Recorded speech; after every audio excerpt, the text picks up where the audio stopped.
When I was 7 years old, I did my first communion. I was brought up Catholic. And I didn't hear God's voice, but I felt His presence when I confessed a big sin.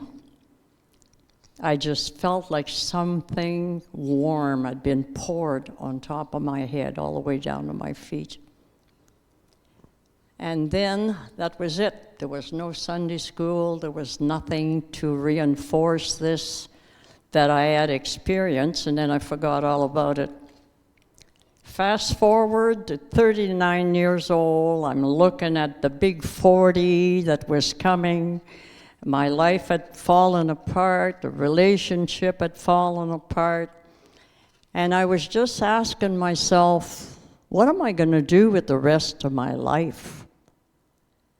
And out of nowhere, deep down in the core of who I was, came a voice that said, what you need is God. And I went, whoa, where did that come from?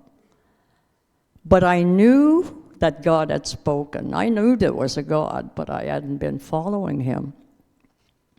I knew God had spoken, and I knew I had to do something about it.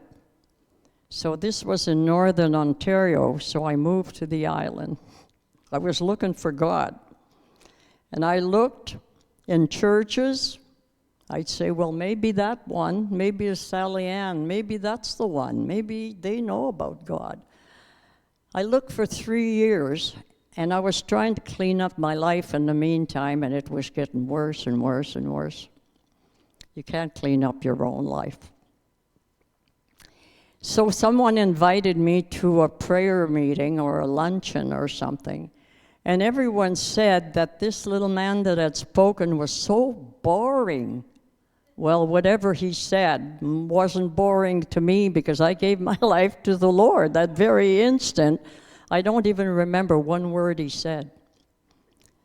But everything seemed to be changing. I was so excited about this. The first thing I was excited about was that I wasn't going to hell. I was going to go to heaven. And that was really prevalent in my mind.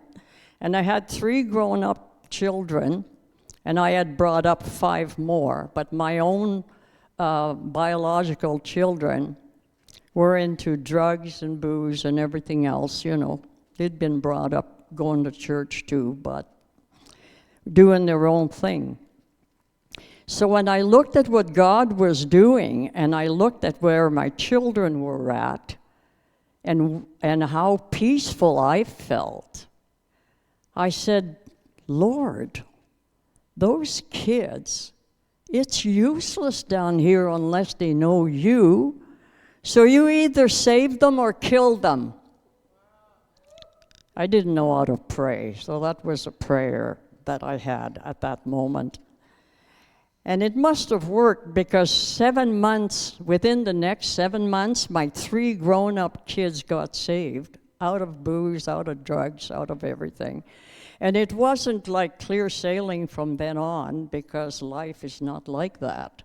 You learn to follow the Lord step by step, right? So there was a verse that was going through my mind. I didn't know too many verses, but one that was sticking with me was that you will be saved and your household in Acts 16:31. And somebody asked me, they says, how do you know your household's going to be saved? I said, because it says so in this place here in the Bible.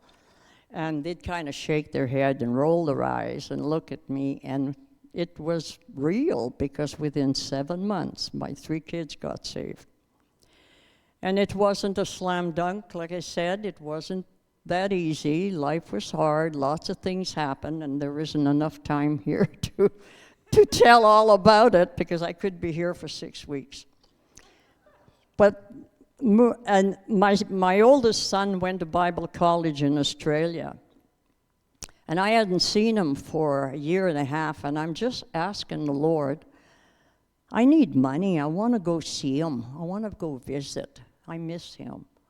And the Lord says, sell your house.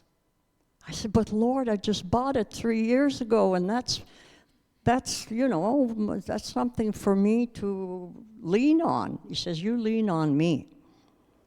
So I'd bought this brand new house for $38,000, and he told me to sell it for $70,000. This was in the 80s. And God gave me the date that it was going to sell. He sent people at the right time. He sent people to pray for me around my house every night. I'd hear some guy, it sounded like a chainsaw, praying around my house every night. And I sold the house exactly on the date that the Lord had said. And I went to Australia for 5 months, visited my son, got to know him all over again as my son and a brother in the Lord. It was exciting. And that's where the Bible college kids took me with them to visit all the prisons. And I would sing my country gospel, and my son would preach, or whoever was there.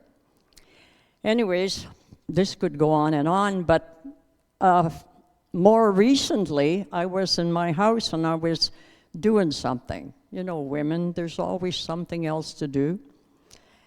And the lady next door had a baby a year ago, and in the winter you don't see too many people outside, so I hadn't really seen that baby. It was about a year old. So she brought the baby outside, and I'm looking out the window, and the Lord said, go outside and talk to her. She wants to show off her baby. And I thought, I've got all these things to do, Lord, And he said it again.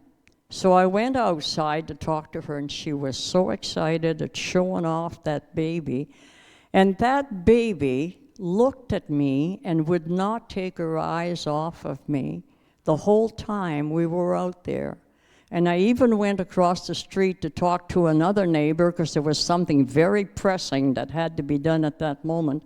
And that baby never took her eyes off of me, and when I came back, she just kept looking at me. And I knew that God was pleased because I had obeyed. It's that simple. And that baby, every time I go outside, she just looks at me, she smiles, she waves, and it's a reminder, when God speaks, obey.